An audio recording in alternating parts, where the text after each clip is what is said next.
Bentrovati al meteo. Situazione meteorologica ancora generalmente stabile, ma diamo uno sguardo più approfondito alla situazione di martedì 11 febbraio.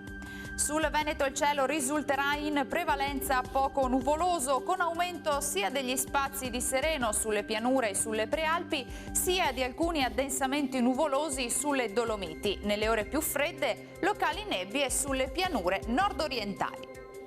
Temperature minime tra -1 e 4 gradi, massime in aumento fino, vedete, a 16 gradi.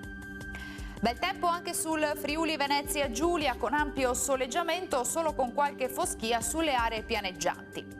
Temperature minime tra lo 0 e i 6 gradi, massime invece tra 13 e 14 gradi. Poche novità sul Trentino Alto Adige, sole prevalente con poche nubi a carattere sparso un po' su tutti i settori. Temperature minime fino a -1, massime invece tra 12 e 13 gradi. Dal meteo per ora è tutto, vi auguro un buon proseguimento in compagnia di Antenna 3. Arrivederci.